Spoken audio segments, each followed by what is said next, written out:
Ride the Tide Sports Podcast is brought to you by Vegas Sports Advantage.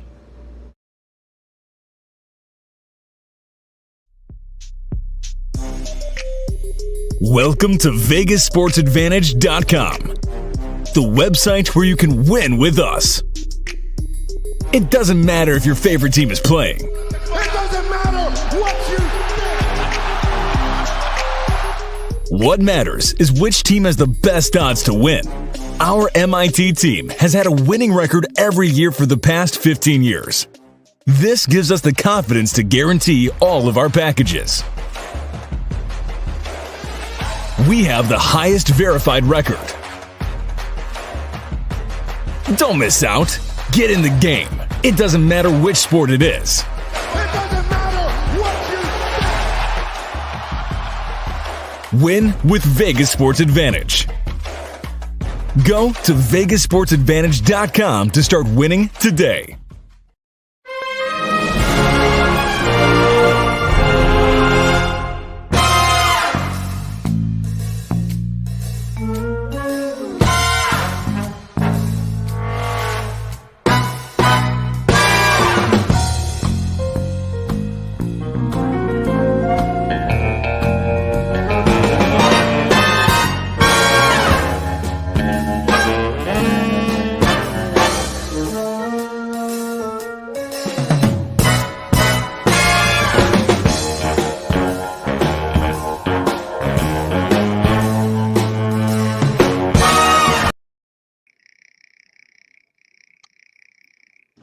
Yo, what's going on, everyone? Welcome on this wonderful Saturday morning with college football already started. Welcome to episode 28 of Ride the Tide Sports Podcast. I am Tyco here with McDilly and the Wanderer, also known as Carter, and Dylan Dwzowski, also known as McDilly. But anyways, how you guys doing today on this wonderful Saturday? It's nice crisp weather in Michigan now. It's my favorite time of year. It's not too hot. It's not too cold. The windows are always open. How you guys doing?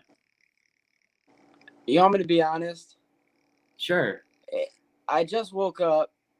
I'm realizing my phone is at 30%, and I'm only going to be here for about 50 minutes. So I feel like so much has just happened in the span of me just waking up that my brain is all over the place. So I really just need this podcast for 50 minutes of organization for myself to just talk about sports. So I'm excited. What time do we have you till? You have me till 1:30. My bad. Got it. All right, not bad. I'll take it. And so Snoop the first should be thing, coming in whenever. Yeah. Snoop Luke will be here at some point. But let's start off with the Cardinals, who Jesse, you're muted. You're muted. You muted yourself, my guy. That usually never happens. I've never been put in that situation before. What were you saying? You muted yourself. I was saying nobody cares about my day. Dylan got so depressing and sped up the process that it's just like because you're on mute. Oh, go no! I didn't know. Yeah, I was like, I guess he dancing, doesn't want to say anything. I was talking, so I was like, they hear me, and the next thing you know, I was like, wait. I started talking, and it's like my mic is muted. I was like, oops. Oh. But I'm all right. I just had to work for an hour this morning, do some little shit. But, hey, I'm good. I don't work today. Sorry, Dale. No. Hate to work today. It's good Saturday. Yeah, but you got to work today to get tomorrow off. You know the deal. I guess. I do work tomorrow. He has a point. I don't work either one of those days. Would you rather? Okay. Anyway, the 15-game winning streak has been cut. They did lose to the Milwaukee Brewers, but as they got their 17th game that they won, they clinched. They clinched the playoff berth with their 17th win, and then after that, the streak ended, and then they won again against Milwaukee. But I don't know about you guys. Heavy 2019 Washington National vibes over here, considering what they did. I mean, this is it does look a lot similar when they just caught fire at the right time. Right, and that 17 in a row, that's even better. That's more fire than we've seen caught. So I like the story. I like the narrative. Dude, 3-4 days, and the playoffs are here. And the MLB playoffs are going to go fucking wild here. I'm glad they lost. Because if they didn't lose, the loss would have to come at some point. And probably in playoffs, and that would not be good. Exactly. That would be the least ideal. Yeah. Also, to mention in baseball, Devin Williams, pitcher for the Milwaukee Brewers, in celebration after they clinched the 1 seed, I believe. He punched a wall in light of the celebration, and he fractured a bone in his hand, and now he's out. Could possibly be for the whole entire playoffs. Dylan, I'll go to you first on this one because this is just stupid. What do you think? Now, the Brewers, for those of you who don't know, are pretty much making the postseason because they have the best pitching staff in all of baseball, that being relief and starting. But you know what you can't do if you have one of the best pitching staffs in all of baseball? You can't have some of your best pitchers going around punching shit, breaking their pitching hand. It makes a pretty damn hard pitch when you don't have your pitching hand. So let this be a lesson for all the good pitchers out there that are not named dumbass Devin Williams, that if you're a good pitcher, more importantly than that, if you're going to the postseason, think about before you go to punch this wall, is it worth it? Because I'll tell you right now, 9 times out of 10, it's going to be no. Devin Williams, you're finding out the hard way. God damn it. This is stupid. What a fucking idiot. Like, I'm sorry. You got to be dumb as hell or drunk as hell. So I'm going to go on a limb and say it was the second one. Okay. He's punched walls before, I feel like, and it's just like this wall got him. And it was with his pitching hand. He could have went in with his other hand, but he went in with his pitching hand. So there was confidence there. It's not like he thought his hand could get messed up in any way, shape, or form. And it sucks because Devin Williams is one of their like top relief pitchers, I feel like. Yeah, he is. That's just a shame. That's a shit stick. No, it is super tough. I mean, like you said, like why would you use your pitching hand? Like, isn't that your moneymaker? It just happened. It had to just happen.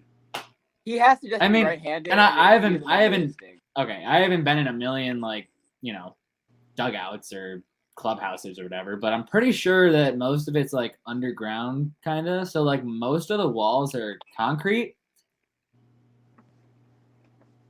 Why would you do that? They don't seem like it doesn't seem like something that would be smart to punch. No, it doesn't make any sense.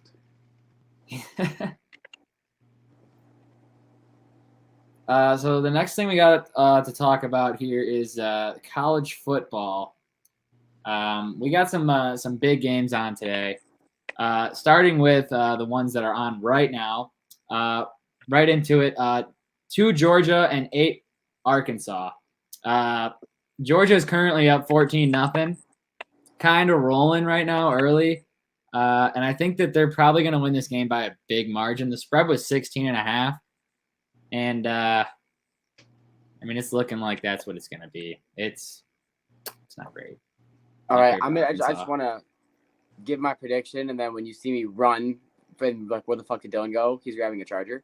I want to say right now that Arkansas is a good football team, but Georgia, Bama, Oregon, those teams right now are playing above everyone else. And I think that you're going to be fucked.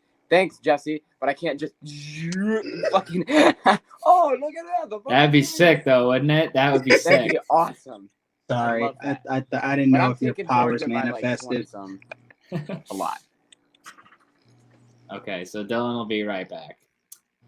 Then there were 2. When has it ever been this 2? Never. No. And it doesn't make any sense. We're in the same building. I don't know. It just doesn't make any sense. You'd think it would be more often. Yeah, you walk 5 yards, 10 yards. You're there. I'm here. Yeah. No, I see you through a couple walls right now. But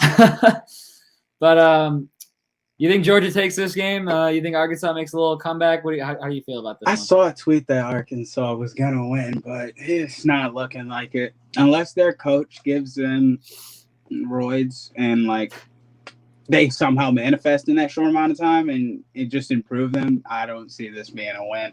But, shit, they can at least try and make a game out of it. I think they'll end up covering spread by the end of the game, low-key. Yeah, if they can get the second half adjustments right, then definitely a good chance there. The next game I have up is 14 Michigan at Wisconsin. Michigan is currently up 7-0 in the first quarter with 3 minutes left. Wisconsin is -2.5 on the spread, or they were when it started at least. But Michigan currently leading right now. What do you guys think? Will Michigan pull out this game against Wisconsin? I'll start with you, Jess. If they can get their offense rolling and they can beat Wisconsin, where Wisconsin usually beats teams on defense, which is in their run game, and they do have a top 5 college back right now, top 3 maybe. Mm-hmm. So, like, can he come out and perform as the type of player he already is against a defense like this? Like, I don't know his stats so far in the game. I don't know if he has the touchdown, but they have an offense, and I think they just need to beat Wisconsin's defense. So far, Cade McNamara has 72 yards and 1 touchdown. Yeah, see? He doing him. And this Johnson guy has 1 reception for 34 yards and a touchdown. So he threw a 34-yard touchdown pass. So they have 2 tutties? No, 1. Oh. I'm telling you, the guy that caught it has 1 catch for 34. Oh, I thought so it was a 34-yard touchdown pass. Okay. But yeah, Wisconsin is about to punt it back to Michigan, it looks like. I would probably go on a limb and say that if Michigan wears down their run game, just as Jesse said, the only way – okay, let me just reword it this way because I don't want to say exactly what Jesse just said. If Michigan goes out and plays – and I know this might sound dumb, but if they just play almost fundamental – they kind of just stay in their lane. They kind of don't do anything too flashy, and they just almost play the ground and pound, if that makes sense. Mm-hmm. I think that's going to be their best way of winning the game. No, I agree. Their running game has been the strength for the Michigan Wolverines so far, and it's been the same way for the Spartans. Both Michigan teams, their run games have been what's been keeping them in. And the only problem was that Wisconsin's I think they have the number 1 rushing defense right now in college football. And so that was the main concern. But as we've seen through just the first quarter here, Cade McNamara throwing a touchdown pass that Michigan is going to play around that. So should be interesting there. Another game I want to bring up is a big one. Number 7, Cincinnati taking on Notre Dame at Notre Dame. Number 9, Notre Dame. I don't know if I said number 9. I don't think I did. But at 2:30 today, do we think the Bearcats of Cincinnati can pull off this win? Dylan, I'll go to you first on this one. Now, the Cincinnati Bearcats and Notre Dame, correct me if I'm wrong, they're both undefeated, right? Yes, sir. I believe they are. Okay. So you got 2 unbeaten teams. 3-0. 3-0 for Cincinnati, 4-0 for Notre Dame. You have 2 unbeaten teams. You have probably the best competition Notre Dame's played all year. And if you told me weeks 1 through 3, I would have said Notre Dame is probably going to get shit on. But after last week, you know what? I'm starting to see the pattern here. I get it now. Notre Dame, when you play a bad team, you just play down to their level. But after you play a good team, you play to their level. So give me the Fighting Irish over Cincinnati. I'm going to take Notre Dame. Solid pick there. Jesse, we'll go to you next. Notre Dame game. That's all I got to say. Just Notre Dame, simply going to get the dub. Simple as that. All right. Well, in my opinion here, I'm going Cincinnati Bearcats, baby. I think Cincinnati is they've been on the come up for a couple of years now, and I like what I'm seeing from Cincinnati. I like their offense. I think that if they can get a couple of key turnovers against Notre Dame and score points off those turnovers, that the Bearcats definitely have a very good chance of taking this game. I can definitely seeing it go either way. So I wouldn't be surprised if Notre Dame won, especially at home. But I do think the Cincinnati Bearcats have what it takes to pull it off, and I think that Cincinnati takes down Notre Dame this week.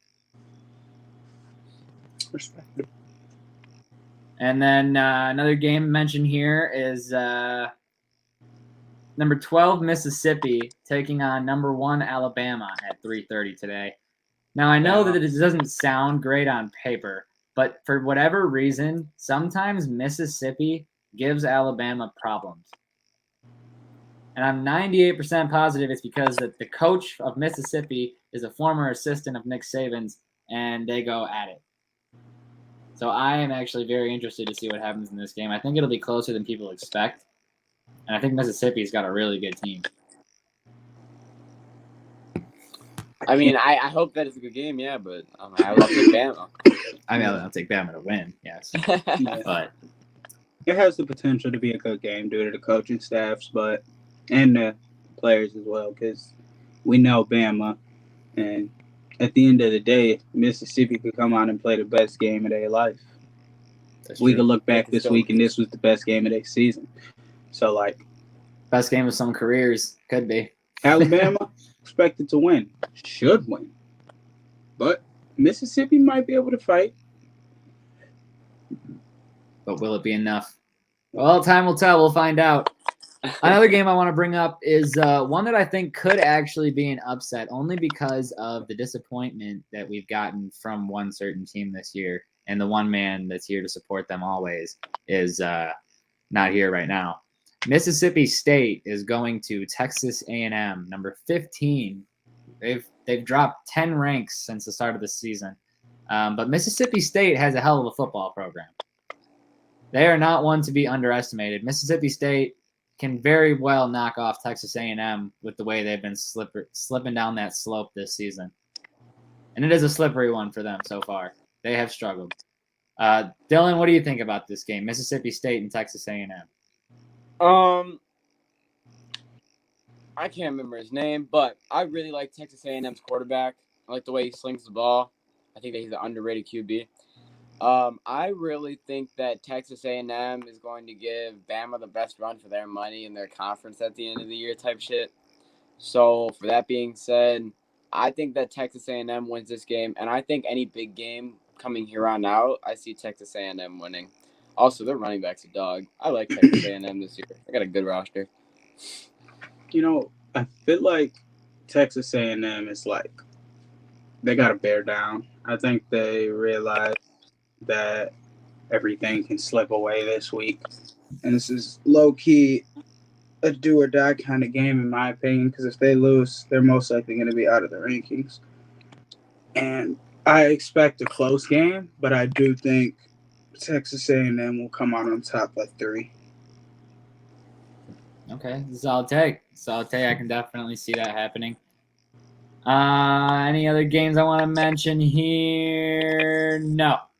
I think Michigan State's probably going to roll Western Kentucky. I don't think we need to talk about that. Right. Other than the fact that Western Kentucky does have the second-ranked passing offense in the NCAA. But they are also ranked in the thousands in mostly every other category other than passing. So that's all they have. So if we can lock that down, we're fine. Michigan State will be fine. And we should probably hit that spread tonight. I think so. Yeah, I think so too. So a little bit of NFL we're going to get into now. Yeah. The Indianapolis Colts have been looking to trade Marlon Mack. I just want to know a couple things here. Where do you guys see him going if he can get a successful trade off here? What team is Marlon Mack best fitted for right now? I'm making this pick, and it is not biased at all due to you, Tyler. Okay, so before you start going crazy. I think if I'm the Los Angeles Rams and I'm in the situation I am with Henderson and his injuries And Sony Michel, who, yes, if you need him to be your RB1, he can be, but he's not that guy who's going to go out there and put up 100 yards. This is not a bad move if I'm the Rams. I'm looking at Marlon Mack over there, and I'm like, yeah, he's got Naheem Hines, and he's got Jonathan Taylor. Yeah, he doesn't need to play. You come over here. I think that's where I'm looking at the best. And this would only be for like a 1-year term thing, and then when the injuries are over, he leaves, would be Baltimore, just because they don't have a running back this year. Okay, I definitely see that. You know already that I am 100% on him going to the Los Angeles Rams. Rams 17-0. Rams undefeated in the playoffs. Rams Super Bowl champions. Matthew Stafford, Super Bowl MVP. That's just what's going to happen. And when it does happen, maybe not all of those things happen. Maybe they lose a game or two in the regular season. Regardless, when those things happen, you can come to me and you can say, Tyler, I can't believe you knew all that stuff when you knew it. And I'll be like, maybe you should listen to me more often. So that's how I feel. I think Marlon Mack would definitely be a huge addition to the one position that we don't have consistency on, because I can't think of a defensive position that we need that we don't have. I can't think of an offensive position that we need that we don't have, other than a consistent RB that we could get out of Marlon Mack. And they clearly don't want it in Indianapolis. Indianapolis has too much bullshit. I got him either going to the Rams or going to, who did I just think of? Kansas City, because I'm not going to lie. Hot take. I don't think Clyde Edwards-Helaire is a short down running back. I think you can use his versatility. I think he is a solid running back, but I don't think he should be the guy that has the ball within 10 yards. Now, you see, this is something I didn't really think about, is Kansas City. And I think I should have given it a little more thought, because Kansas City, if I'm not mistaken, the past couple of years is known to take a running back mid-year at some point in the year. They've done that a couple times now, where they've taken a running back mid-year because they're like, you can fill this role that we can't seem to find in a player that we bring in ourselves, because they don't like it.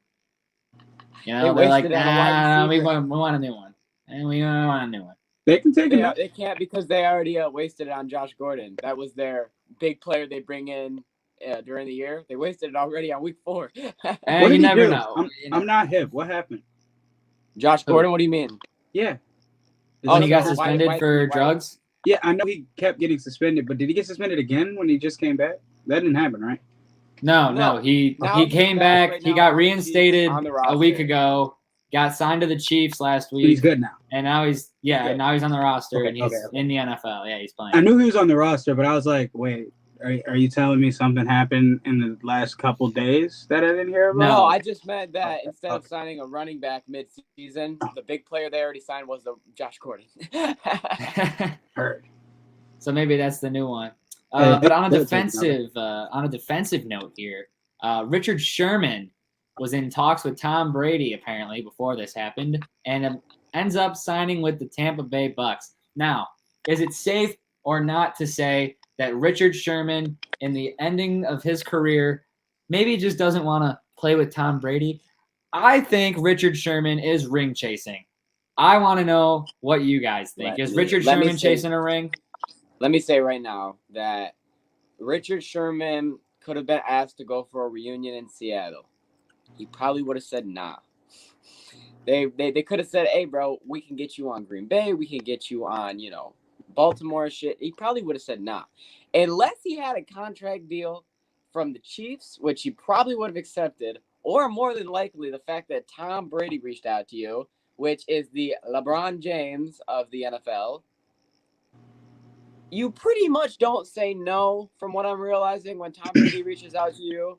You don't say no. Like, we always talk about how Tom Brady can get whoever he wants. It's because anytime you get an offer from Tom Brady, you don't decline it. You go join him. And that's why the Tampa Bay Bucks look like the Los Angeles Lakers of the NFL right now.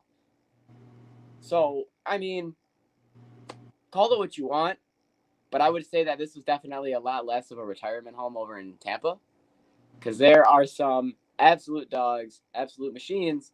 And I also want to point out that Bruce Arians said in an interview yesterday that his team was essentially pissed off more than ever before, and it had absolutely nothing to do with Tom Brady going in against the Patriots. It was all just because they lost, and now they can't go 17-0. Well, it is hard to do when the Rams are going to do it, and you have to play them. That makes it a Jesse, little what do you difficult. think about this? Is Sherman a ring chaser? Honestly, he might be a ring chaser. But personally, yes, the 49ers defense has been doing solid-esque. But at the same time, no, they have not. They got 33 points scored on them by the Lions. They let Green Bay take the game away from them. Yes, it was Aaron Rodgers. Yes, there was only 37 seconds, but also it was Aaron Rodgers. It was 37 seconds. You should have been prepared. You let Devontae Adams, who is their number one receiver that you should be covering, get those completions. At the end of the day, I think he wanted to go play for a better defense. And, Tom Brady, it's Tom Brady. But, he knows that he's going to be the number one corner there and that his second and third corners also have his back. He's not left out, what I'm trying to say. It's not like he has to worry about his cornerback 2 and his cornerback 3 on their coverage. He's straight on his coverage. And he does that all the time, but they haven't been doing enough to make it where it's all right, bro, I got my man on lock. What are y'all doing? We losing games because, and we might be having closer games, but it's not because of me. And in Tampa, he got Sean Bunting that's going to be coming back. And Winfield. They got the secondary to where it's he knows he's completing that secondary to the point where it's lockdown. And White. Come on now. That defense is crazy. That defense is as good as you'd expect Tampa's defense to be when you look at their offense. Yeah. They're a complete team. I can agree with that. But when it comes to my take on Richard Sherman ring chasing, I think of one clip every time that I think about this. Since he signed with the Bucks, I've been running this clip through my mind when I think about Richard Sherman, and I think he is ring chasing.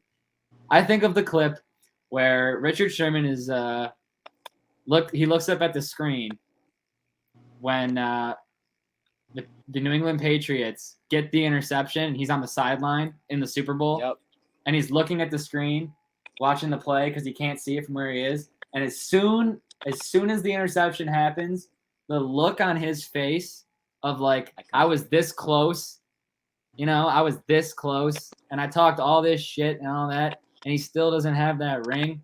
I think that ring is so important to Richard Sherman. He already has a ring. And well, yes, but I think that this is more important. I think it's more important. I think he's just greedy. Okay, I think it has a little bit to do with Tom, but I think, you know what I mean? But here's what I was going to say. The only reason why I don't think he's ring chasing is because he won a Super Bowl 48-3 against Denver. And I know that ring is probably furnished up in his house somewhere. So I feel you know what I mean? I guess he could still be ring chasing. That doesn't mean you still don't want a ring. It's been a while. Oh yeah, no. But I just mean he isn't more desperate, whereas you would look at a Russell Westbrook situation or anyone else who's ring chasing right now, just because. Right, but I just don't think. I feel like Richard Sherman at this point in his career, it's you didn't have to go to Tampa Bay. Oh yeah, this is the best. You could have went anywhere to get a ring. But exactly, and that's just why it looks that way. So If it isn't that, the narrative is there. So I mean, I don't know. The only person that really knows is him, and the only person that could ever actually find out is his brain. Maybe he just got brainwashed by Brady. Yeah, maybe Brady was like, "Hey, I'm still ring chasing. I do it every year, dog. So you can help me do that. So maybe he just got looped into Brady's ring chase, you know? When you answer a Brady call, there's like this thing, there's like this noise that goes through your phone, and it's just like, hello, Tom? Yeah, I'll come. Yeah. All of a sudden, no. You want me on a answer. flight tomorrow? Yeah. Hangs up the phone and, honey, We're going to Tampa. What are you talking? Tom called. We're going. He basically put the Oh bad my God, symbol in Tom? the sky. I have to leave now. What's Like, the contract? It doesn't matter. I We're don't even think they're discussing. paying We're me. discussing. I don't even think they're paying me. We'll We'll figure it out when we get there. We get ring bonuses. It's fine. It doesn't matter. I'm pretty sure we're staying in Tom's house, by the way. Come on. I'm pretty sure we're in Tom's house. That's what I think. Apparently he bought an island out there. I guess we're gonna stay there. Definitely stays at But we got Snoop Luke heading in here soon, and we got Week 4 predictions coming in. So with those Week 4 predictions that we got coming in, I just saw the comments that are trying to come in on YouTube, and it is it's very interesting. It's been posted like 7 times. I'm going to show one of them just because it's making me laugh.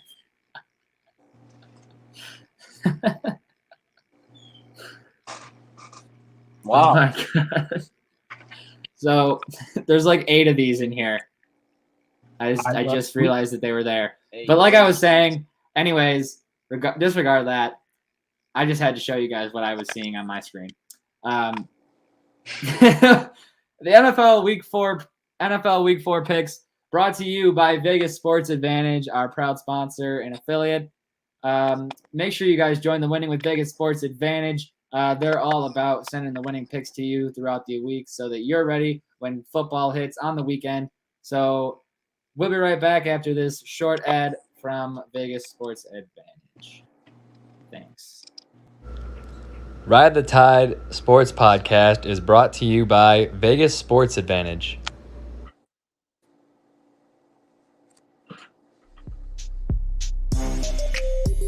Welcome to VegasSportsAdvantage.com, the website where you can win with us.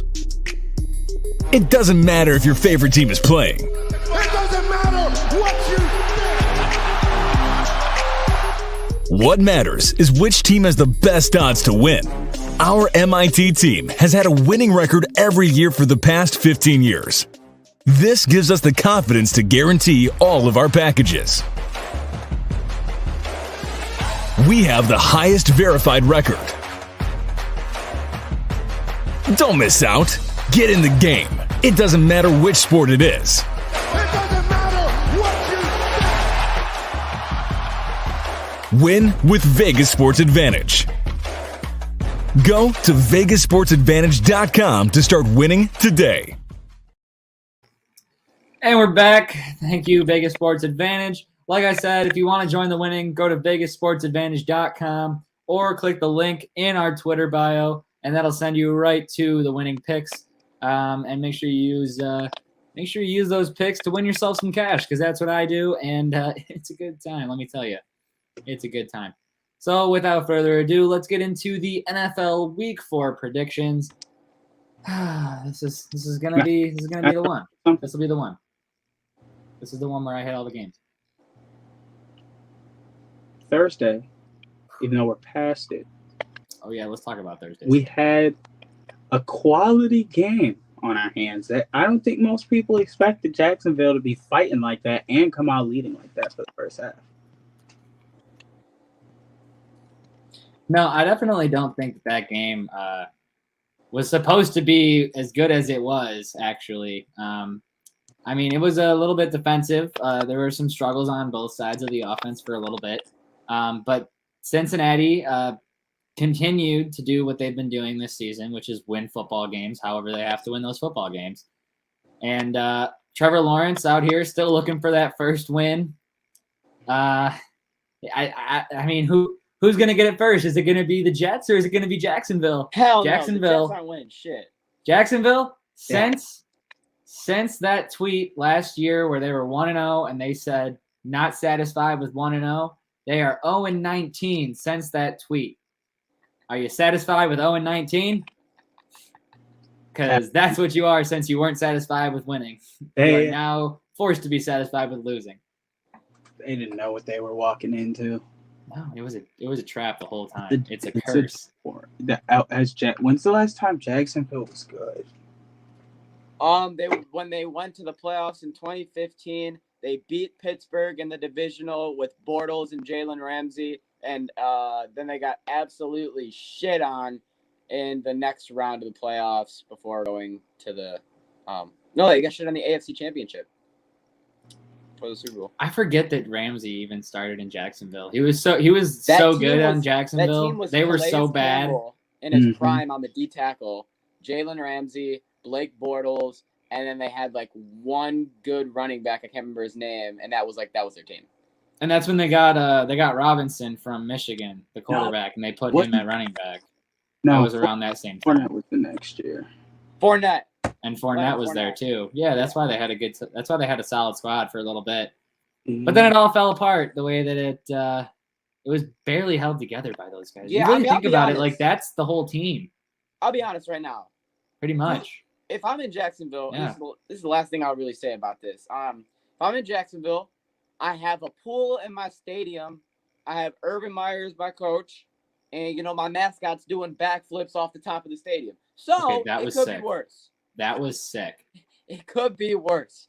The mascot jumping from the light tower on a zip line. You trust First the fuck of all, out of that hardness. First of all, he trusts the fuck out of the zip line. Yeah. That line, that must be the tightest line ever because he didn't, slide down. He, leaped off that thing, bounced, got pulled back up, and then started going and was like, ah. But, I mean, the trust that he has in the zip line itself is impressive. Right. He's a master. So what kind of daredevil did they pay? They're like, hey, do you care about your life? No. And he's like, not really. Tyler. So they just all right, get in our suit and jump. Steve-O was in that damn suit. No, Steve-O is he's a changed man. Don't do that. Steve-O doesn't do that anymore. Yeah, he does. All he does is 1, 2, 3, and then he does some dumb shit. Come on now. I mean, yes. And I don't know if you guys knew this, but he doesn't do the wild stuff anymore, right? He calmed down. Well, Steve will do it, the YouTube channel, right? Him and Steve will do it for Nell. They're good friends. He called Steve. Steve goes over to his house. He goes, all right, so YouTube took down this video of me putting hot sauce up my butt. So we're going to recreate it with his own hot sauce. So Steve-O got a big, thing that I don't know what they're called. I forget. But got it full of hot sauce. Next thing you know, put up his butt. There we go. So he still does dumb shit. You're very much right about that. But I'm good. Yeah, he just doesn't, But risk his life. I don't know. He sticks it up his butt. I had Cincinnati money line. Thought I had a -7.5. Was glad I didn't. Mm-hmm. And yeah, good Thursday night football game. Hell yeah, a solid one. But we'll get into the Week 4 predictions now. Also, Michigan has taken a 10-0 lead over Wisconsin. First game. Shout out Michigan. That I want to talk about just off the rip because it's the first game that I think we have a chance to win and not go 0-17. The Detroit Lions are versing the Chicago Bears. Now, here is the big question. And I think that I'll just start with this, and then you can tell me if you agree or disagree. If Justin Fields starts and the game plan changes, the Lions are fucked. If Dalton starts, the Lions should win. That's where I'm at right now mentally. All right, yeah, and here's the only detail I'm going to add to that, all right? Matt Nagy, okay? Matt Nagy. If he loses this game against the Detroit Lions and he plays Justin Fields and they have any type of offensive performance similar to last week's, he will not be the head coach of the Chicago Bears the following week. And also, with what you said, I just want to add that if they play Justin Fields instead of Andy Dalton, right? If they do that, they better have game planned to play Justin Fields, because Justin Fields last week was running Andy Dalton's game plan, but as Justin Fields. And they are two completely different style quarterbacks, and you cannot run the same offense with just swapping out those two guys. So I think that I agree with you, but I think that it's about whatever game plan they had last week when they were only blocking 5. They were blocking 5 all game. Okay? No help. How is Justin Fields supposed to do anything? He had 0.7 seconds to throw the ball on average. If you game plan differently and you know you're ready for Justin Fields probably pops off against the Lions. Play Andy Dalton, and I think we win. Yep. Jesse? So, personally, honestly, I got Lions, no doubt. Whether Fields plays, whether Dalton plays, I don't think it matters. I think the Lions see that this can be their game, because at the end of the day, the Bears are only as good as their offense can sustain, because their defense will consistently get it's weird. They get tired out of nowhere sometimes. And I feel like they start being lackluster, and it's hard for them to get back up once they go back down. And the way we've been playing, where we play through our running backs and try and make bigger plays with our receivers, I think we'll be able to wear them down to where, as long as we can score 17 to 21 points, we will win. Okay. That's definitely a tall task from the Lions defense, who is injured and young. But hopefully the Lions can pull that one off, because let's face it, Detroit needs to win something here. We're not going over. Come on. I know Luke wants it for a bet, but we can't go over. All right. Next game we got here. What? I just want to let the people know I would take Lions spread. Maybe not money line, but I'd take their spread. Definitely can see Lions. They've had a ton of backdoor covers in the past. They've continued to have some backdoor covers this year, and I think this could be another backdoor cover, if not a win for the Lions. So we hope for the win for the Lions this week. One pride. Here we go. Washington football at the Atlanta Falcons. The fucking Washington football team is only favored by 1.5. Jesse, we'll go to you. What's he doing? He's doing stuff. I have no idea who is going to walk out of this game winner. I didn't even want to touch it when I made bets. I do not know what Heineke and that offense are going to do. And this could be a 21-14 game, or it could be a 40-36. This game can go either way, because yes, Washington has good defense, but I've not seen them act like that defense 1 week yet. I haven't. Their secondaries are not covering anywhere as good as they did last year. It's not looking good for the gang. And I think that Fitzpatrick, getting injured at the beginning of the season really hurt them. I'm not sure if he's back this week. I'm pretty sure he's not. So, I don't think he is. Washington, they haven't been looking as good as they do. And Atlanta is Atlanta at the end of the day. I have no victor. Why are you giving Atlanta? Okay. Let's hear the rebuttal, because I got a rebuttal too. Yeah, what the fuck? What do you see Atlanta? How are they in this game? That's what I'm confused about. I see this being a proving game for Washington's defense to prove that they are as good as we've seen on paper, because we haven't seen that yet, like you just said. And then I also think it's a big game for their offense to torch, because we know that the Falcons' defense isn't anything special either. Heineke is the man. I don't see how Atlanta's even in this game. I want you to tell me, Jesse, what does Atlanta's factors have of why they're in this game, or how they have a chance of winning this game? Honestly. They still have receivers that are very capable. They still have a running back that he hasn't shown it, but when Christian McCaffrey was gone, he was replacing him at a very good pace. Mike Davis is still a good running back. They are just in a terrible offensive scheme, terrible offense in general, terrible defense in general, but I haven't seen enough from Washington. I haven't. The game they had with the Giants was way too close. The way they let Daniel Jones get off was way too much. Yes, Matt. But we can't shy away from the fact that Daniel Jones is having a great year. Yeah, he is. We can't shy Granted of how the Giants look and how their record is, Daniel Jones is having a good year. That is true. But Washington just hasn't shown me enough where I can fully give them this game. They haven't. Because I agree with that. people can score.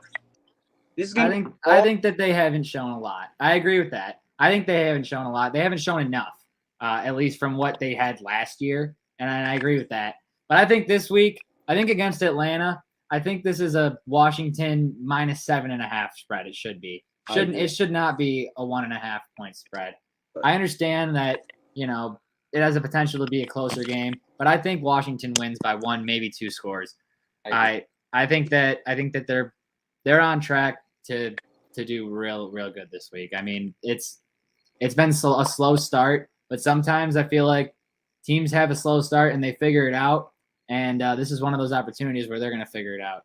So I think they have a chance this week. But let's bring in a fourth opinion. Luke, welcome to the party.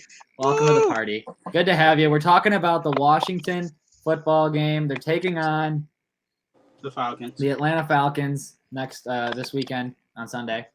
Washington is favored by 1.5 points. Jesse doesn't think he's seen enough from Washington and thinks that it could go either way. He's split between Atlanta and Washington. Dylan is full Washington here. I think I am as well. What is your take on this? I'm kind of with Jesse on it a little bit, but I think this is the game. This is the right game for him, and the right offense for the Washington football's defense to go against to actually bounce back from that dog shit performance last week against Josh Allen. Like, it was embarrassing last week. And I think this week they kind of bounce back against Atlanta's offense because it's also not that hot. All right, so you're kind of on the same page as me and Dylan, where this is the bounce back game. And like I said, as much as I'm not on the same page as Jesse, I do think that I agree with him when I say that Washington has not shown me what I expected to see from Washington's defense. Yes, that's a fact. And losing their quarterback did hurt, but I still think Heineke is that guy. He's that guy. He'll be successful in Washington. That's what I think on that. I vouch for Washington week, but this week I just can't. I'm giving Washington's defense one more week. Love them, but I just can't make a decision this week. Yeah, I was about to say, just so you know, Jesse, don't forget. I did not forget that in the beginning of the year you said you had Washington winning 12 games. Yes, I did. And then you said and that. I stand by it, but I just don't have a decision for this game. There's a whole nother 6. I mean, 16. Like, I'm drunk. It's week 4. Oh, so there's 6 games. or 16. Okay. There's like 13, 14 weeks left, guys. Come on. He's got chances here. He's got chances. They got This is where it turns around, Jesse. We'll talk about a quick mopping real quick. A mixture of Jesse's hair and Luke's hair. The Tennessee Titans are gonna mop the floor with the New York Jets this week. If anybody disagrees, please speak freely right now. It is a 6-point spread. I would take a 6-point spread in every quarter of this game. I think Derrick Henry is going to have a field day. The only thing I wanted to say is that A.J. Brown out, Julio Jones out. What does that mean for Derrick Henry fantasy owners? Get fucking ready to eat. He's going to munch all down that field. Tannehill's going to run for 2 touchdowns. I hope. Yeah, I don't know, man. I think that's definitely the big out for Tennessee there, but they definitely have pieces in other spots, and I think that their other wide receivers will be able to at least better themselves for the future if they want playing time. With these guys hurt, it's a good practice game against the New York Jets cornerbacks. Exactly what I was going to say. I was going to say, if there's ever a game that you want your wide receiver 1, wide receiver 2, and your rookie cornerback number 1 and Fairley to all be out, put them against the Jets. Yeah. You guys need a recovery week. This was the good week to pick if it wasn't the bye week. So, and even if I don't know who's got a bye next week, but if Tennessee's got a bye next week, that's huge. Huge. But moving on from that game, because we're all on the same page in Molly Whoppin. Yeah. Cleveland is going to Minnesota in what could be the trap game of the week. It's up there. Cleveland -2 against Minnesota. And I think that is very much a fair spread considering the amount of field goal games Minnesota has been in through 3 weeks this year. 2 of their 3 games have ended on a field goal. What do you guys think about this game? So, I would like to say that I do believe that the Browns will come out on top due to the fact that they can slow the game down more with Chubb and Kareem.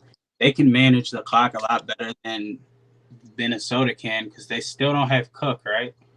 No, he's questionable. He's trending towards playing. He's trending towards playing. If he plays, I think he should play.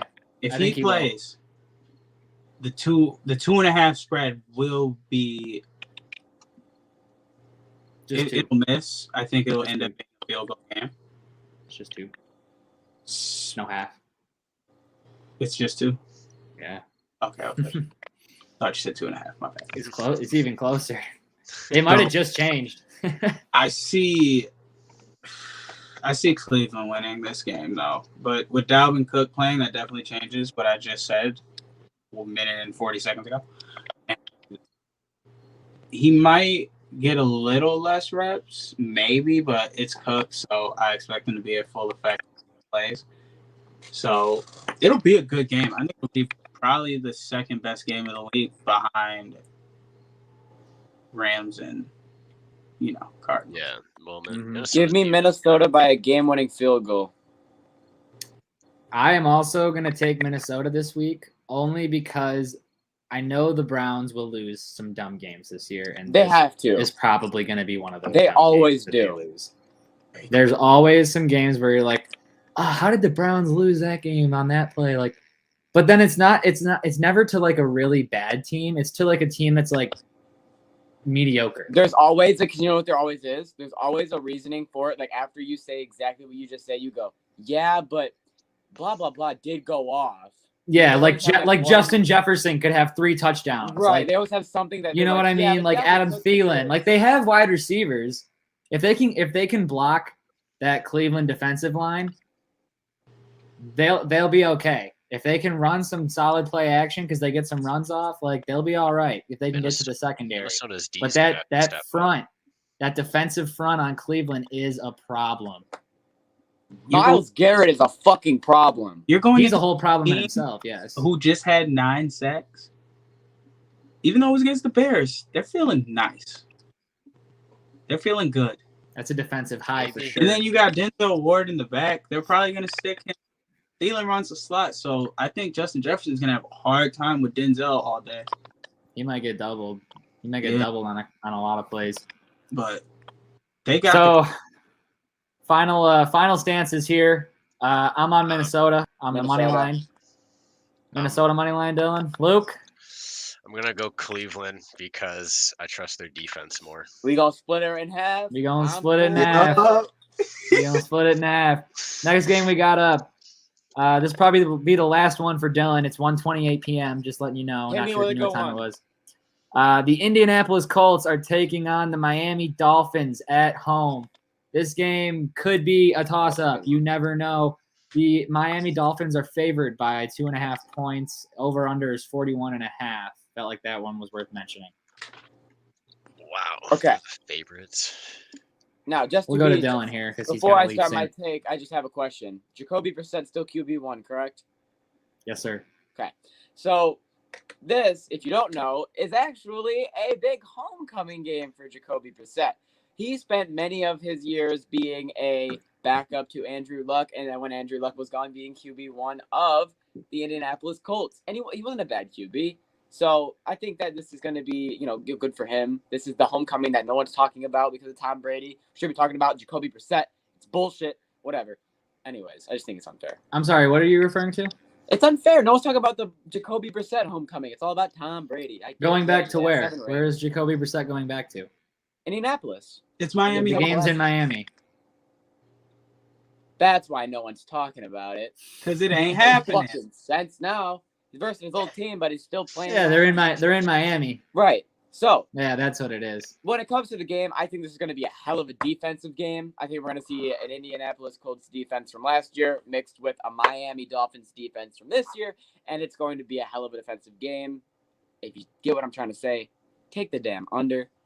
Also, I think Jacoby Brissett is going to rake. I think that this is going to be a very close game. I think it's going to be a game where first half it's boring, second half it's back and forth, field goal, that type of game.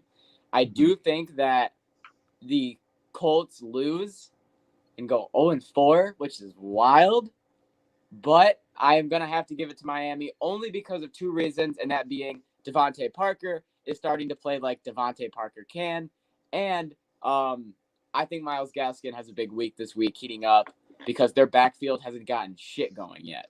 And they got Will Fuller again. But Jesse, I can see you. He's gonna figure it out. He's a solid. Before I leave, I want to hear your opinion. So the Colts have started 0-4 against some solid teams in some good games, and Carson Wentz was playing on two wobbly ankles last week. Like he's feeling better this week. When's he not? Huh? When's he not on wobbly ankle? True. It's a broken body. Let's be real here. But I think it was a bad week.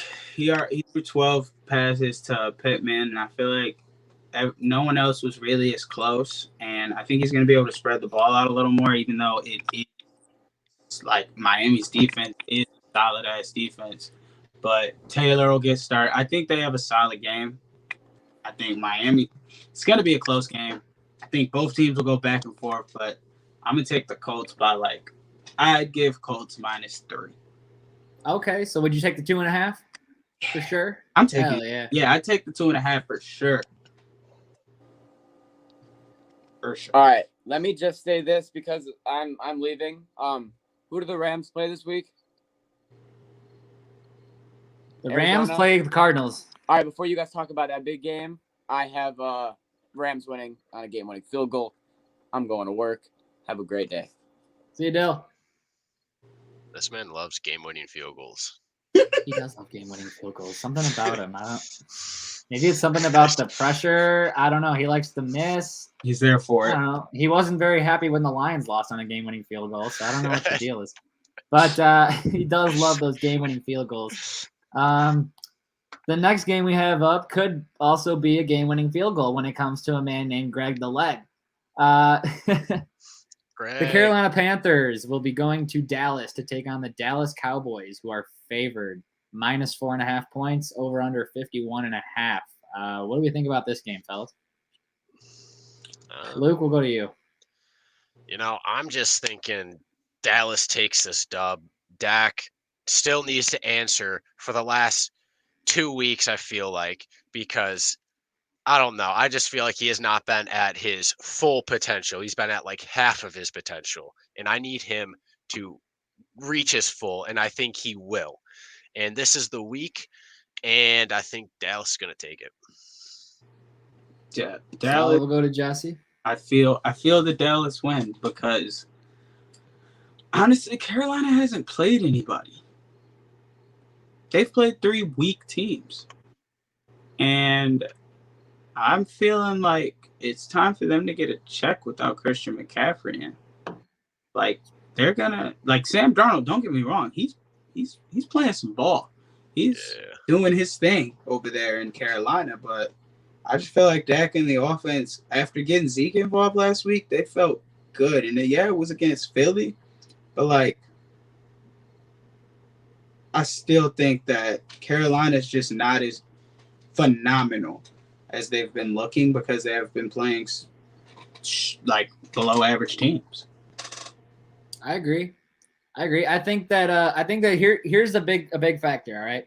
So I don't know if you guys have seen it, but before the games, Carolina has this thing they put on the big screen. They put it on Twitter too, where they have a panther that jumps in from like the city, jumps over like the crowd and stuff, runs up, grabs a flag of the other team, rips it down, jumps on the field, like tears it up. I think that sets the tone. I also think that they've been playing lesser teams. And I think that without the luck of the Magical Panther and without being the home team and playing a lesser team, I think that traveling into Dallas while Dallas is off a good running back high, because we knew Dallas could pass the ball. We expected Dallas to pass the ball. And now Zeke's hot again because Zeke's feeling good because he got 2 touchdowns last week after a rough first 2 weeks. Honestly, there wasn't a lot of Zeke Elliott being talked about. And the only talk about him was, where is Ezekiel Elliott? Why are you not using him? So now that Zeke's back, Pollard's doing great. They have 2 great running backs. Dak's healthy and he's doing all right, but he's definitely, like Luke said, needs to have that game where he just shows us what he was doing last year. But then again, he doesn't have to if the running game is working as well as it does. And I think Dallas definitely wins this game. I think that I would trust Dallas on the -4.5 spread here. I think they win by a touchdown, maybe more. And I think that crowd also factors into it huge because I think they're going to be real into it after what they saw last week. Dallas dub. Moving on to the next game here, the New York Giants heading to New Orleans to take on the Saints. As an Alvin Kamara fantasy owner, we cut to Mr. Jesse Carter first. There's a reason that man had 20 attempts last week. There's a reason you got to run the offense through that man. Yeah, you got people like Callaway, you got Taysom Hill, you got some people that can play ball, but Kamara's your best player on the field. As long as Jameis Winston cannot be like on his ball, they run the offense through Kamara and extend from him and how much they cover him. This should be an easy game. But the way Daniel Jones has been playing and the way the Giants have been making their stance, it could be a close game, but I still got Saints spread of -7.5. Yes, sir. Just 7. Just 7. I think I got screwed and I made it when it was 7.5. Luke, we'll cut to you next. Giants and Saints, Well, 7-point spread. I love my boy Barkley. I do. But I mean, this is gonna this is gonna be a bad week for the Giants, is really all I'm really can say. I mean, the 2 top receivers are out for the Giants already. So all they have is who is it? Galladay. And he's just going to be locked down as basically the only receiver. I mean, they're getting Barkley working in there, but I mean, he's still not doing much. And against this good of a defense, I think it's going to be setback week for the Giants, and the Saints are going to take it. Okay. It's definitely something to think about there with the Giants losing 2 of their guys. I think that this game with an over/under of 41.5 and a 7-point spread,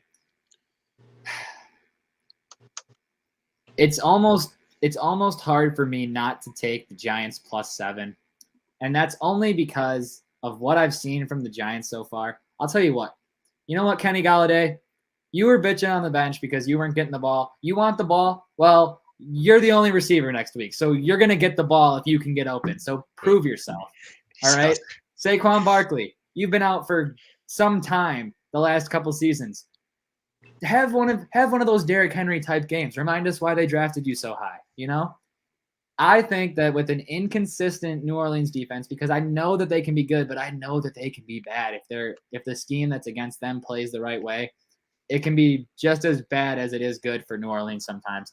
And I think I'm going to take the Giants on a +7-point spread this week. And I would not touch the over/under because God only knows what defense is going to show up for what team on that game. Yeah, I only don't like that because Galladay, he's going to be covered by Lattimore. Yeah, exactly. But we've also seen Lattimore try to cover Diggs on Minnesota in the playoffs in a very important key situation, and he blew it. So we're not sure how clutch he really is. He's good. Don't get me wrong. You bringing up Players got a Bringing up the tendency huge after they get mistake. that money, though. After they get that money, sometimes it drops off, and it drops off at the wrong time. So you never know. But should be a good watch on Sunday. The Kansas City Chiefs are heading to Philadelphia. Is this a get-right game for Kansas City, or will the Philadelphia Eagles put up a fight? Jesse Carter. Kansas City, they are at the bottom of their division. They are pissed. They are pressed. They got Josh Gordon, and they're like, bro, everyone's getting the ball. I'm about to share this ball. Kelsey is Philly's defense is trash. Kansas City's offense is phenomenal. If they do not win this game by 10 plus, I'm so disappointed. It might be a downfall from here, dare I say, if they don't mop. The way Dallas just did Philly, there's no reason Kansas City shouldn't go in there and kill them. I agree with that. Luke, how you feeling about this game? Well, what I don't like is when I see Patrick Mahomes and Tyreek Hill covered and is not an option most of the game.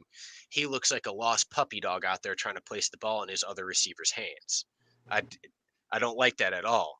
But I do think with that new addition with the wide receiver, that's going to open up Hill more, potentially open up the other guy more. And they might start putting the pieces together finally. But from what I've seen, he's been looking like a lost puppy dog without Hill open all the time. But I still like the Kansas City money line.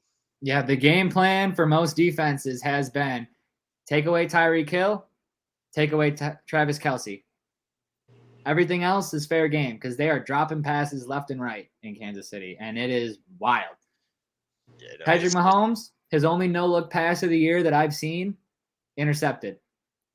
Yeah. It's just, some of the antics they were getting away with, they're not getting away with anymore. I think they're getting we expect Tyreek Hill to go on a deep ball. We expect Travis Kelce to go out for a pass almost every play. And we expect Clyde Edwards-Helaire to fumble the ball at least once. I mean, it's just like things that usually weren't happening on Kansas City are happening. And it's taken a little bit more than just the offense in Kansas City now. And I do think they beat Philadelphia. I think this is a get-right game. I think they have to figure it out. I think their defense needs to step it up too, and they definitely could get right in this game. So give me Kansas City on the money line. I'm not taking any points in this game just because they've been a little bit shaky. Yeah. So I'll stay with the Kansas City money line on that one. I think Kansas City was getting a little too cocky this season. They got a little reality check. Quick reality check, Patrick Mahomes. You can't win the Super Bowl every year. Not that easily, at least. I think they're too pissed. Yeah, no, they should definitely roll this week. I think they're definitely going to win it, but I see this looking like Buffalo, Washington last week. That's a good segue because the next game we got up is Buffalo and Houston in Buffalo. Will Buffalo roll another team? You know how I feel. On their backside and spank them? I think their offense finally woke the fuck up. And they're going to roll. And their defense was stomping too. I feel like their defense has been stepping up all season. Oh, yeah. Especially in the beginning when their offense wasn't doing it. Yeah. And now with the two clicking on all cylinders, I think you can take the Bills money line if you want to, minus 1,600. But the spread is 17.5 points here. So the real question is, do the Buffalo Bills cover 17.5? Will they win by almost 3 touchdowns against Houston? Washington's better than Houston. It might not seem like it, but I think they are. And I see Houston getting popped. 21 points. Yeah, I'm with Jesse. Take the spread? Yeah, I'm with Jesse on the spread. All right. 17.5 it is. I guess I'll fucking take it.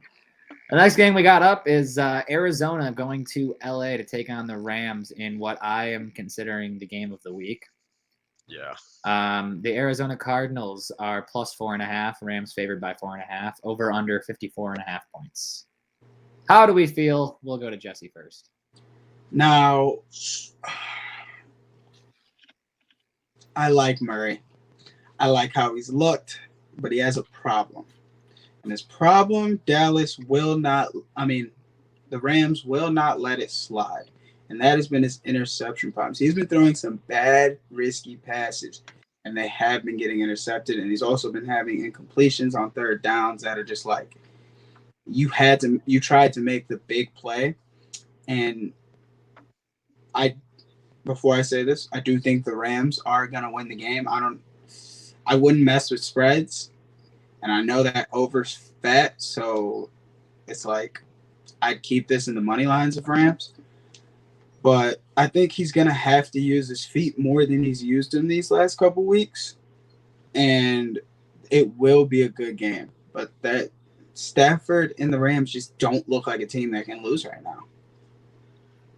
They look like a full powerhouse unit right now. And I love it. I'm so happy to see that man Stafford finally have a full fucking team to play with. Because, okay, the Rams are definitely going to win this one. I love my Arizona teams. I love that. I love Arizona, yeah. But, Murray has been kind of slowing down since his first week of the season. He popped off, and then it's been kind of slowly going back into his old form where he has all those kinks and shit that he has to kick back out again because I don't know. He looking like he's taking a couple steps backwards when he took like 20 leaps forwards week 1. So I'm taking the Rams money line on that, but I think it's going to be a shootout. Week 1 and 2. Definitely could be. Now I'm going to take over real quick and just have my moment.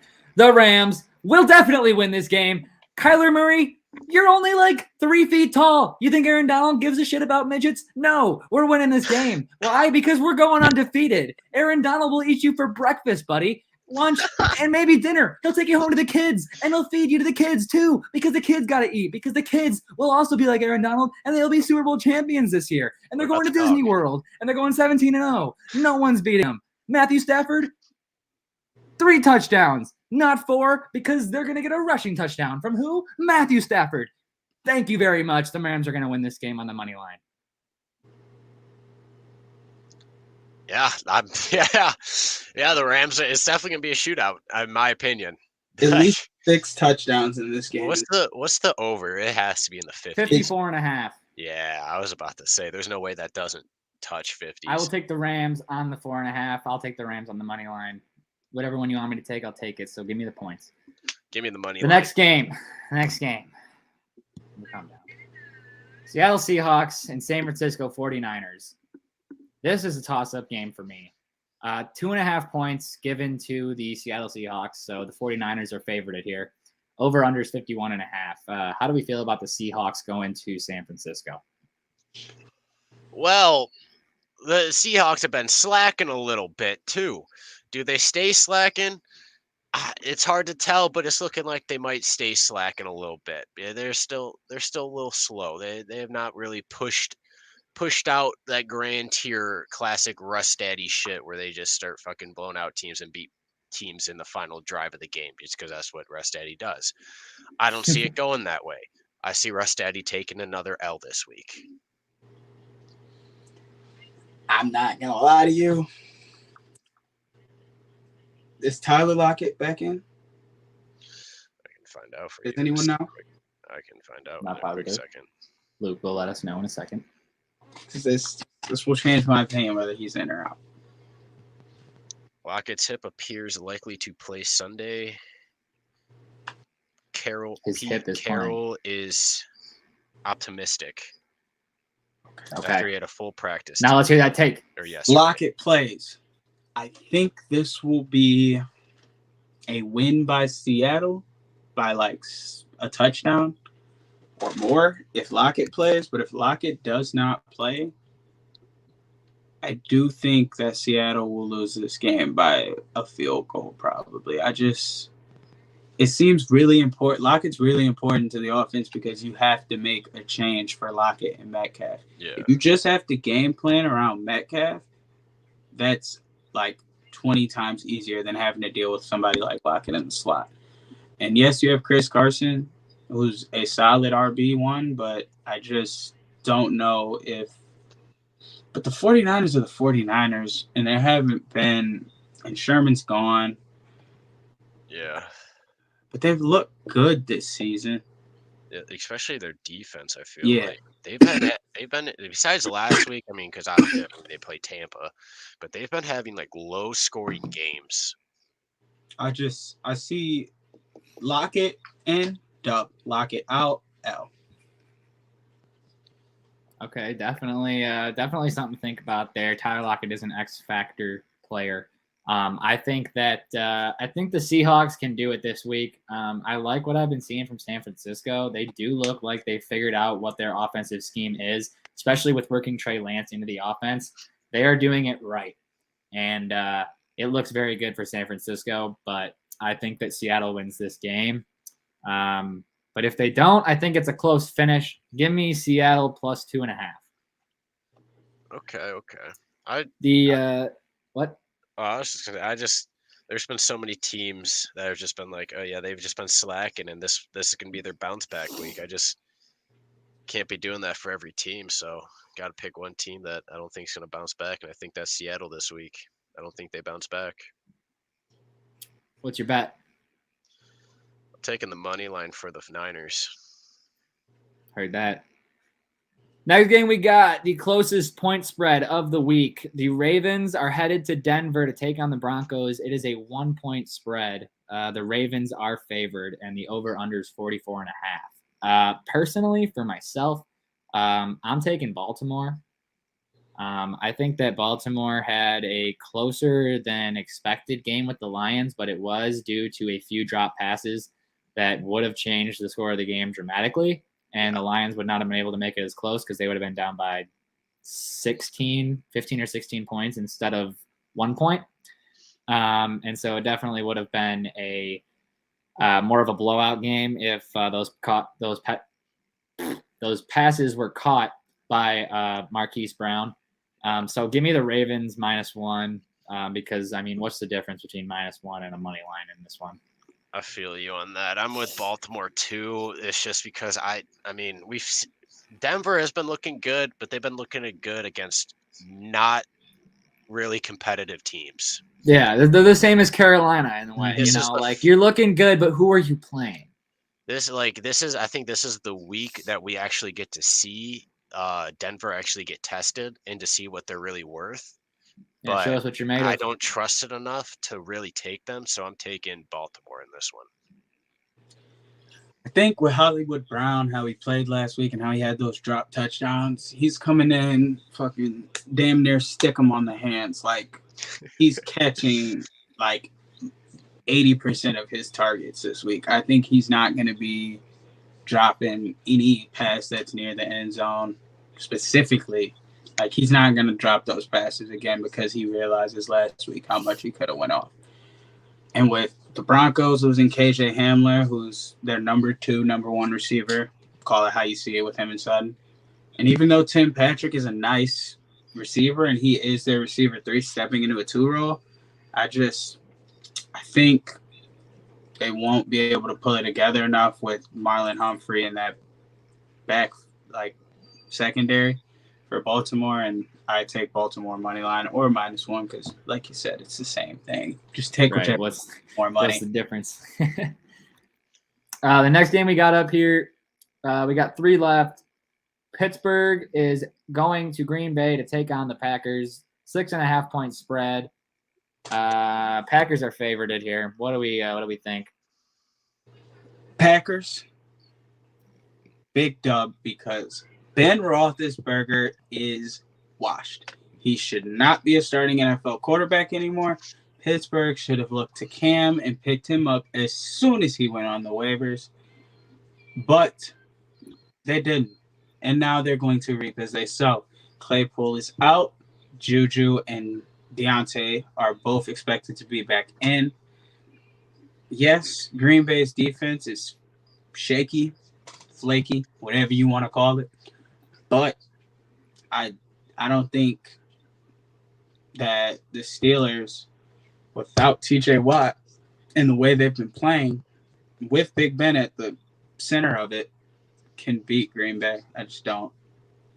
I agree with that 110%. Yeah. I have nothing else to say. I think Aaron Rodgers has fully woken up, and it's obviously clear, and I think he's just going to continue for the rest of the season just putting up numbers. Yep. That's how I see it going too. So Aaron Jones got his pops on his chest. It's just too much for them to win. it is. And so I'm going to actually skip the Sunday night game because I'm going to talk about that last and go to the Monday game. The Raiders and the Chargers taking each other on Monday night. The Chargers are favored at -3, but I feel like this should be a 0.5 spread. Over under 51.5. What do you guys see happening in this game? I see all offense all day. What do you guys see? Now, I do see offense all day, but as you know, two of the starting secondary players in Casey Howard and I believe the safety are from Los Angeles. Like, they played with the Chargers.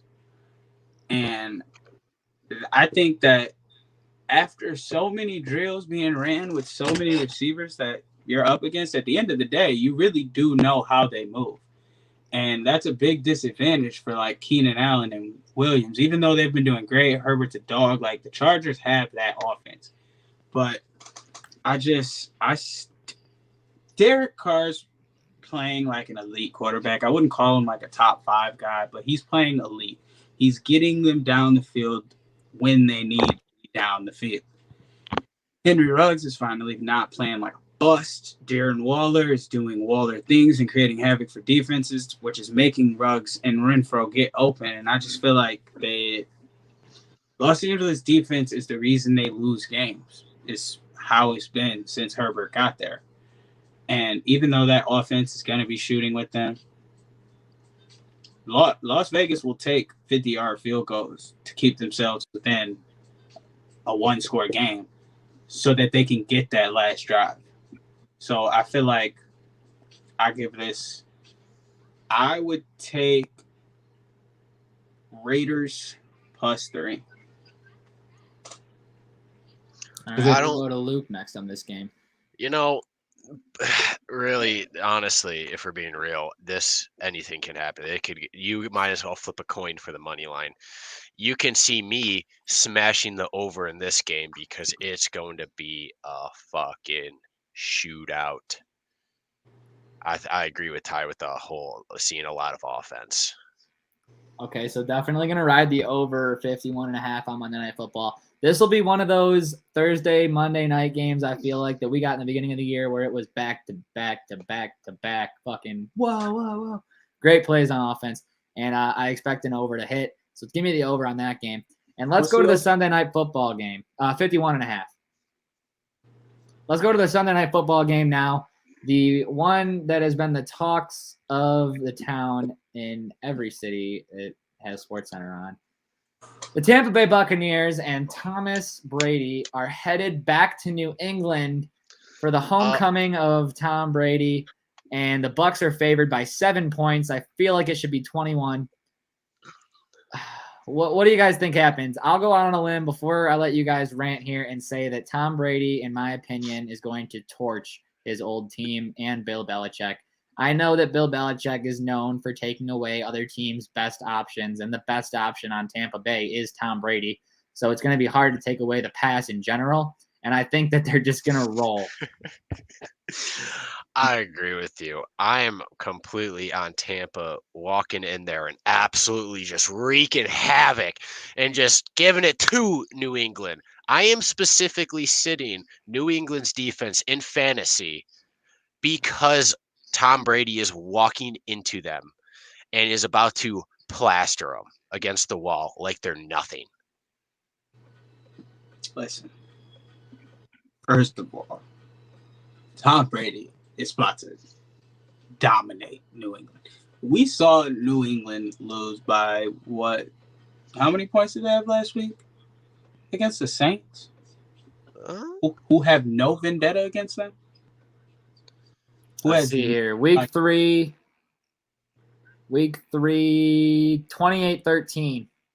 They lost by 15 to the Saints. Tom Brady is about to bust their ass all the way. Also, to mention about that Saints game, it was New Orleans' first win in New England since Week 14 of 1995. Hashtag the Brady effect. They will, like, Tom Brady. Is Antonio Brown back? Yes. But Gronk's out. Plus 21. I mean, minus 21. I wish Gronk was there for it though. That kind of sucks. Yeah. I remember last year though when they weren't throwing it to Gronk, they had another tight end popping. Oh, they did. Brady just loves his short passes. Oh, they did. I just think it'd be a great story to have Brady and Gronk go back into New England and just put up a show. Get like 3 touchdowns combined. Oh, that'd be unreal, but we're not going to get that. That would be unreal. And that wraps up the week 4 predictions here.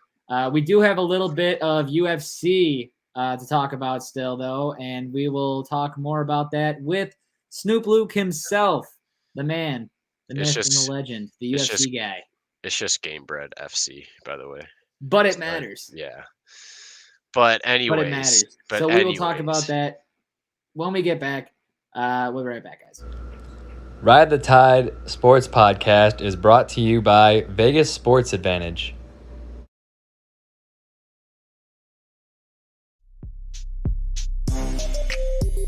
Welcome to VegasSportsAdvantage.com, the website where you can win with us. It doesn't matter if your favorite team is playing. It doesn't matter what you think. What matters is which team has the best odds to win. Our MIT team has had a winning record every year for the past 15 years.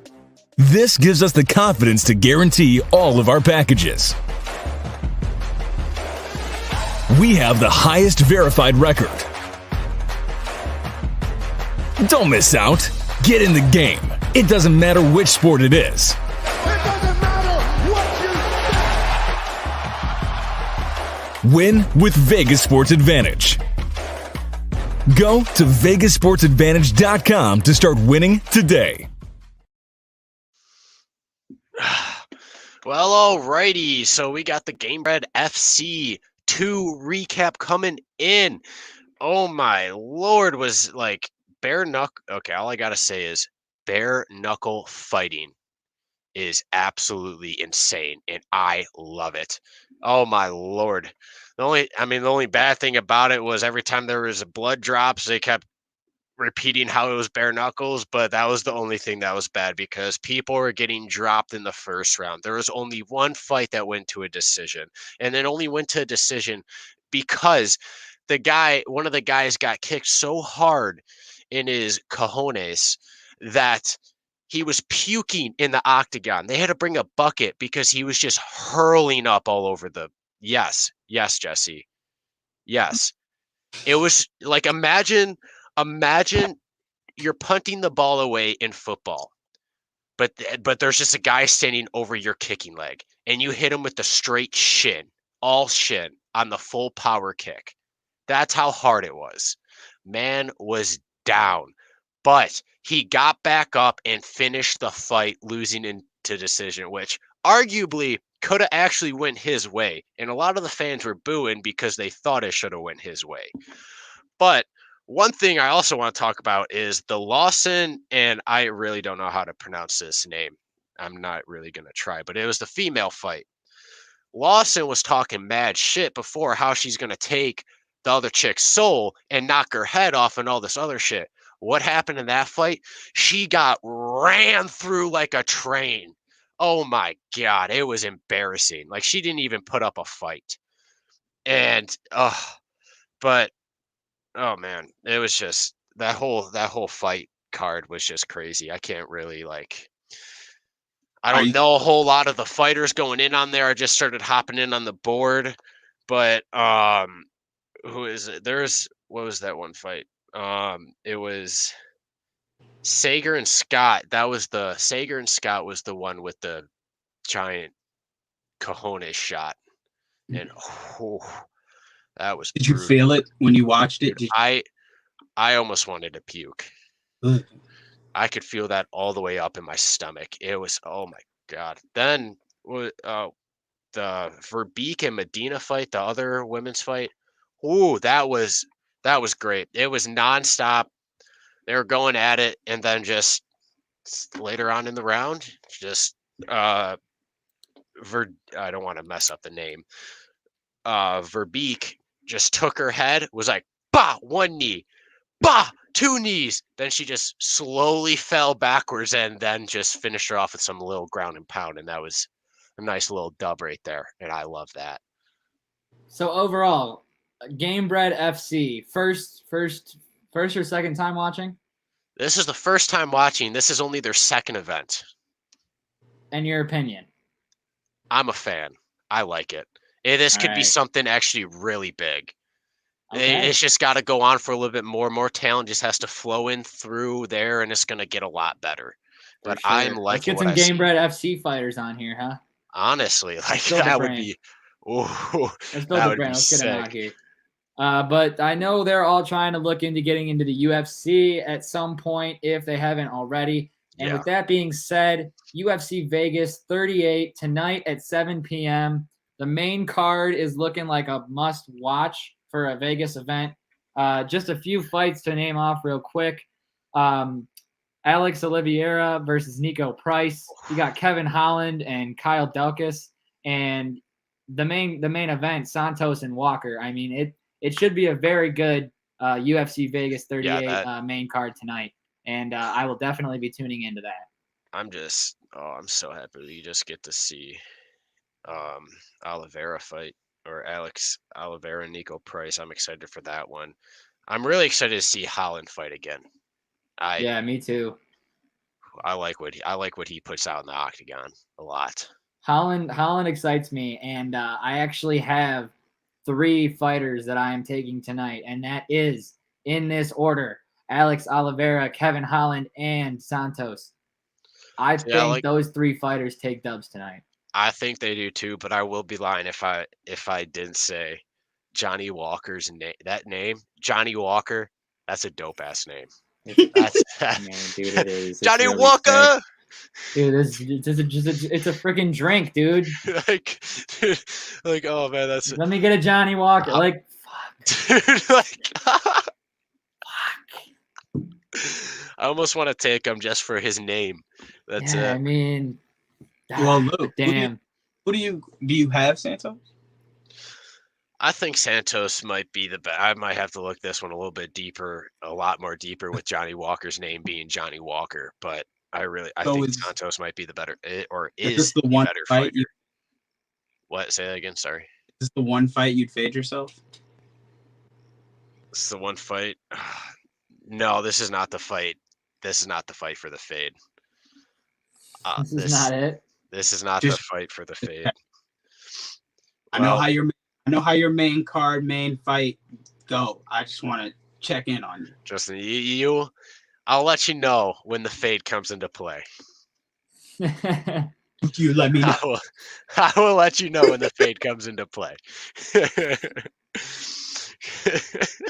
Yeah, but this fight looks nice. I don't want to miss this one. No. Can I get someone to tell me the difference between these people? What is... Here we go. Nope, not what I want. Where's like the heights and reach advantages and weights and shit? I need to know how big these people are. I got you. Where is that information? Why is that not easily accessible? Right. They got a million things pop up, but never what you want. I would have had it already if I didn't have to do the thing beforehand, before the podcast. We know. Vegas Insider, do you know? You probably know, but are you going to tell me? Let's go tonight. Maybe. Close that. Okay. It's been 3 years since Santos had his hand raised in the octagon. Let that be known. I don't have the information I'm looking for, but I still feel the same way that I do about those 3 fighters. I'm confident on the first 2. And I mean, the main event, I'm not as confident, but I'm going to remain confident for the time being. So how about that? But a good UFC fight night is what we are in store for tonight. So thank you, everybody, for listening to this weekend's episode of Ride the Tide Sports Live, episode 28. We will join you next week on Tuesday for the midweek recap to talk about the football games that we talked about today and see how we did. Jesse Carter will be possibly talking about how his parlay fell into shambles or how he won some money. So let's get this real quick. He's got a message for the people.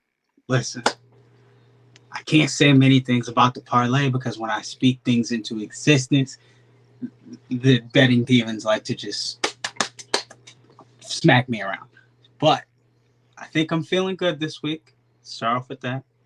Parlay should hit. We should have big news. And I will be here to talk about how it went. I will be joining the midweek podcast. I said it here now and I mean it. So you guys get me. We're going to hold you to that one. You got me 3 times in a row. No week. Yeah, how about that? How about it? No time off, no days off. And the same thing goes for Vegas Sports Advantage. So make sure, if you aren't already, hop on the Vegas Sports Advantage train. Win some money this weekend with the boys. They've been sending me UFC picks for the fights tonight. They've been sending me college football games all week. They've been sending me NFL games. They're ready for this weekend, and I'm ready too. And so are the boys, thanks to Vegas Sports Advantage. So sign up today with the link in our bio, and we will talk to you guys next Tuesday on the midweek recap. Thank you for watching. Peace.